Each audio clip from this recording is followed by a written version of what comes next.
जय हिंद कैडेट्स। तो आज मैं आप लोग को एनसीसी, जो हमारे एनसीसी कैडेट्स हैं जो इस वीडियो को देख रहे हैं, उनके लिए मैं आज से एनसीसी का जो सिलेबस है उसे मैं कंप्लीट करूंगा। तो ये हमारा एनसीसी सिलेबस कंप्लीट करने का पहला वीडियो है। तो इसमें हम लोग एनसीसी के बारे में हम लोग पहले बेसिक इंट्रो ले लेंगे। तो एनसीसी जो होता है उसे हम क्या कहते हैं और उसे क्यों ज्वाइन करते हैं, क्या क्या कैंप होता है उस पर, उसके बारे में एक जनरल ऊपरी जानकारी हम आपको देंगे इस वीडियो से। सो शुरू करते हैं। तो एनसीसी जो है उसे हम बोलते हैं नेशनल कैडेट कॉर्प। ठीक है, ये एनसीसी का क्या है, पूरा नाम है नेशनल कैडेट कॉर्प। ठीक है, और ये कब से इसका स्थापना हुआ, ये कब से स्टार्ट हुआ है, उसका ईयर है 1948। 16 जुलाई 1948 में क्या हुआ, एनसीसी का स्थापना हुआ था। और जो एनसीसी है ये मिनिस्ट्री ऑफ डिफेंस के अंडर आता है।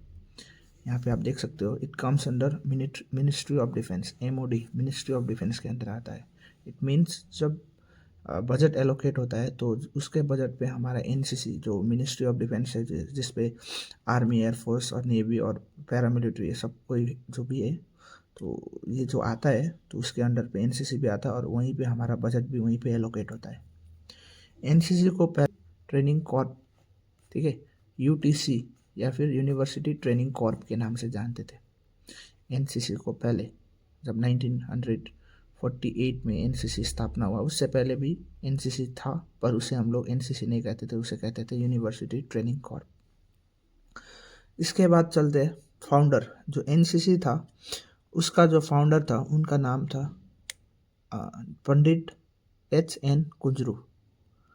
उनका नाम था पंडित एच.एन. कुंजरू। उनका पूरा नाम था हृदयनाथ कुंजरू। एच.एन. कुंजरू जी का नाम पूरा था हृदयनाथ कुंजरू। और एच.एन. कुंजरू जी ने बहुत ही इम्पोर्टेंट हिस्सा भूमिका निभाया गया था एनसीसी के लिए, क्योंकि उन्होंने एनसीसी का जो बिल है मिनिस्ट्री ऑफ डिफेंस के सामने, पार्लियामेंट के सामने उन्होंने रखा था, और उसके चलते ही हमें एनसीसी मिला। फिर थोड़ा सा आगे चलते हैं, हम बता देते हैं एनसीसी का मोटो क्या है, एनसीसी किस दो चीज़ के ऊपर काम करता है। तो एनसीसी का जो मोटो है वो है यूनिटी एंड डिसिप्लिन, एकता और अनुशासन। इसको कैडेट्स के अंदर में इसकी भावना जगाने के लिए हम एनसीसी सीखते हैं और कैडेट्स इसे ज्वाइन करते हैं। मोटो जो है एनसीसी में, उसका एडॉप्ट कब हुआ था, ये हुआ था, इट वॉज एडॉप्टेड ऑन 23 दिसंबर 1957। तो 1957 23 दिसंबर को एनसीसी का जो मोटो था वो एडॉप्ट किया गया था। एनसीसी फ्लैग जो होता है वो 3 कलर का होता है। आपको यहाँ पे साइड में मैं दिखा दूंगा, जो वीडियो आएगा उस पर आप देख सकते हो। एक रेड है, जो रेड कलर है वो आर्मी विंग को दिखाता है, आर्मी विंग। और जो डीप ब्लू है जो बीच में है वो नेवी, और जो लाइट ब्लू है वो एयरफोर्स को दिखाता है। उसके बाद में आप देख सकते हो फोटो में कि मिडल में क्या होता है, एनसीसी लिखा होता है गोल्डन कलर से। आप यहाँ पे फोटो में भी देख सकते हो, जो कि लोटस से घिरा होता है। गोल्डन कलर का जो एनसीसी का लोगो है उसके चारों ओर आप देख सकते हो कमल का फूल है। वो 17 होता है, और 17 कमल के फूल 17 एनसीसी के डायरेक्टरेट्स को दिखाता है। इट मीन्स हमारे जो एनसीसी है वो 17 डायरेक्टरेट्स में बटा हुआ है। ओके, सो उसके नीचे आप देख सकते हो लोटस के सामने एक नीचे एक आपको दो छोटा छोटा डॉट्स दिखेंगे।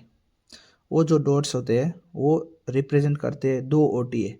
ओटीए का फुल फॉर्म होता है ऑफिसर्स ट्रेनिंग अकेडमी।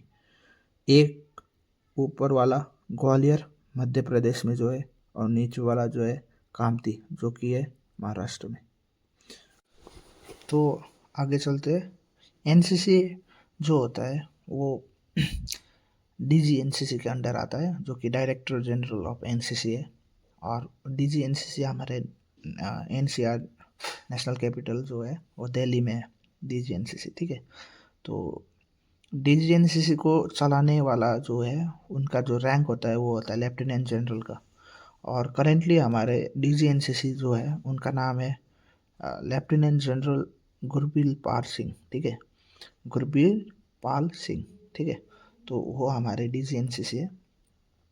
और DGNCC के जो नीचे होता है वो होता है एडिशनल डायरेक्टर जनरल। तो एडिशनल डायरेक्टर जनरल को हम लोग बोलते हैं ADG भी बोल सकते हैं। तो ADG का जो रैंक होता है वो होता है मेजर जनरल का।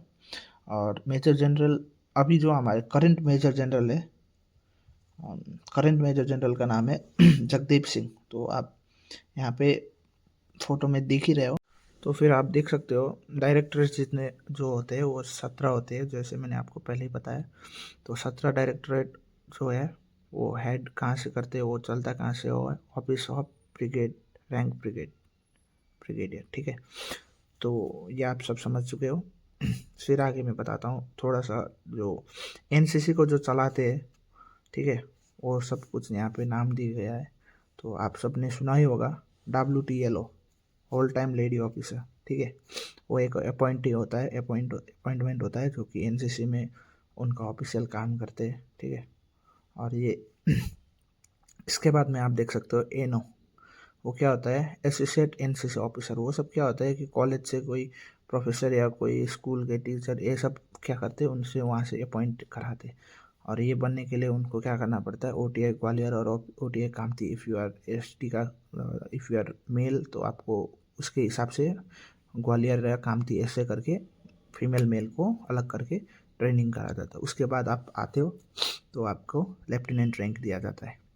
उसके बाद आपको देखना मिलेगा यहाँ पे GCI, गर्ल्स कैडेट इंस्ट्रक्टर। ये भी एक मिनिस्ट्री ऑफ डिफेंस के अंदर ही आता है। और इसका काम होता है कि एडमिनिस्ट्रेशन में देखना, ध्यान देना, ठीक है। उनका क्लरिकल काम नहीं होता, वो एडमिनिस्ट्रेशन में ध्यान देते हैं। और स्पेशली गर्ल्स कैडेट के लिए वहाँ पे रखा गया होता है। उनका काम होता है मोटिवेट करना और बहुत सारे एक्टिविटीज़ में गर्ल्स कैडेट का हेल्प करना, ठीक है। फिर होता है PI स्टाफ, ठीक है। PI स्टाफ मतलब होता है परमानेंट इंस्ट्रक्शनल स्टाफ। तो हर एक NCC का कैंप में आप जाना, वहाँ पे आपको PI मिल जाएंगे जो कि आर्मी से होते हैं वो लोग, डिफेंस के। तो वो लोग को वहाँ पे बहुत नॉलेज होता है। तो वो लोग वहाँ पे क्या करते हैं, आप लोग को सिखाते हैं, ठीक है। आपकी सिखलाई PI स्टाफ करते हैं। आखिरी पेज है जो कि है आपको देखने मिलेगा, कुछ कैंप है, उनका नाम मैं यहाँ पे रख दिया हूँ। तो पहला है ATC, एनुअल ट्रेनिंग कैंप। ये कैंप जो होता है ये सभी कैडेट्स को मिला जाता है हर साल, ठीक है। ईयरली कैंप होता है और जितने कैडेट्स है सभी को जा सकते हैं। उसके बाद है COC, सेंट्रली ऑर्गेनाइज्ड कैंप, ठीक है। तो ये क्या करता है, ये सेंट्रल ऑर्गेनाइज करता है। ये ALC जैसा नहीं होता, ये लोकल कैंप होता है ATC, ठीक है। और ये क्या होता है, थोड़ा सा सेंट्रली ऑर्गेनाइज होता है तो थोड़ा सा टफ होता है। तो यहाँ पे देख सकते हो आप कुछ कुछ इम्पोर्टेंट कैंप है। तो पहला कैंप देखिए यहाँ पे, थल सैनिक कैंप, TSC बोलते हैं जिसे। तो थल सैनिक कैंप। फिर आप देख सकते हो VSC, वायु सैनिक कैंप।